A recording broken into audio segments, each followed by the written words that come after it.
어제 일어난 홍도 유람선 좌초 사고는 세월호 사고 때와 비슷한 점도 있고 다른 점도 있습니다.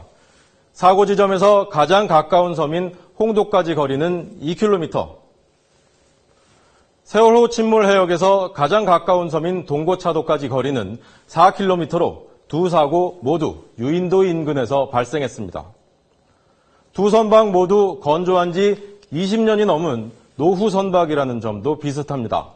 하지만 바캉스호는 최초 사고 신고 후 20분 만에 탑승객 110명 전원이 구조됐고 세월호는 탑승객 476명 가운데 304명이 숨지거나 실종됐습니다. 이번 사고에서 전원 구조의 원동력은 선원과 승객, 주민들의 침착한 대응이었습니다. 박상훈 기자입니다. 거센 물살에 휘청거리는 유람선 바캉스호. 9시 11분, 300여 미터 거리를 두고 뒤따르던 또 다른 유람선이 사고를 직감하고 해경 홍도 출장소에 상황을 알립니다.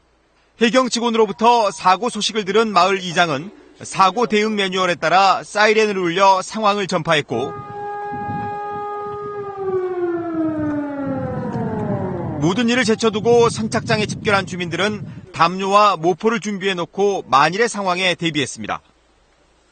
신고 4분 만에 해경 직원과 마을 주민은 마을에서 가장 빠른 선회기를 타고 홍도항을 출발해 7분 만에 사고 해역에 도착해 곧바로 구조에 나섰습니다.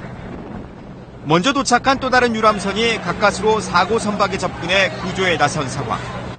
높은 파도에 배가 요동치는 긴박한 순간이 이어졌지만 선원들은 안내방송을 통해 승객들을 안심시킨 뒤에 승객들에게 구명조끼를 착용하고 안전한 갑판으로 모일 것을 지시했습니다. 선원들의 지시에 따라 승객들은 차분하게 구조 순서를 기다린 뒤 구조 선박에 옮겨 탔습니다. 승무원들이 침착하라고 구조하러 오니까 침착하라고 다 구조될 수 있으니까 침착하라 그러더라고요. 9시 30분 숨가빴던 구조 활동은 사고 신고 20분 만에 마무리됐습니다. 유람선이 파도에 밀려서 선박이 부서지면서 자초한 경험이 있습니다. 그래서 그때부터 좀 이렇게 위기 상황이 발생했을 때 주민 스스로 좀 움직일 수 있는 탑승객 110명 전원 구조, 선원과 승객, 홍도 주민들의 신속하고 차분한 대처가 원동력이었습니다. 이번 바캉스호 좌초 사고 전후로 안전 시스템상의 문제는 없었을까요?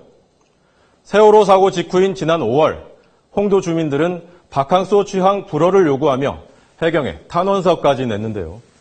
세월호보다도 설령이 6년 더 오래된 데다 일본에서는 이 잔잔한 바다에서만 사용된 배라서 파도가 험한 홍도 바다에는 적합하지 않다는 내용이었습니다. 하지만 선박안전기술공단의 안전성에 문제가 없다는 의견에 따라 해경은 면허를 정상 발급했습니다. 바캉스호 선장의 오판도 문제입니다. 사고 당시 홍도 해역에서는 바람이 초속 10.5m로 불었고 너울성 파도까지 몰아치는 상황이었습니다. 함께 나간 유람선 4척 가운데 2척이 절반쯤 가서 회항했지만 노후 선박 바캉스호는 운항을 강행했습니다. 게다가 바캉스호 선장이 홍도에서 배를 몰기 시작한 것은 겨우 2주 전부터였습니다. 이번에도 규명벌은 제대로 작동하지 않았습니다. 석 달도 채 안 된 지난 7월 2일 안전점검을 받은 게 이렇습니다. 세월호 사고 이후 안전점검과 대책이 강화됐다지만 겉돌고 있다는 얘기입니다. 더 큰 문제는 정부의 여객선 안전대책에 유람선은 빠져 있는 것입니다. 곽선정 기자가 취재했습니다. 여객선 안전관리는 해양수산부가 직접 감독하고 설령도 현행 30년에서 25년으로 줄이겠다. 정부가 세월호 참사 140일 만에 내놓은 선박 안전대책의 핵심입니다. 선사의 안전관리 이행 담보를 위해서 안전규정 위반에 대해서는 무관용 원칙을 적용하고 하지만 이 안전대책은 국내 연안여객선 166척에만 적용될 뿐 유람선 629척은 누락됐습니다. 운송을 위한 연안여객선은 해운법을, 관광을 위한 유람선은 유도선사업법의 규제를 받기 때문입니다. 이러다 보니 여객선은 해수부 장관의 명령을 따르는 반면 유람선은 광역이나 기초자치단체, 해양경찰청의 관리 감독을 따로따로 받고 있습니다. 효율적인 관리가 이뤄지기 어려운 대목입니다.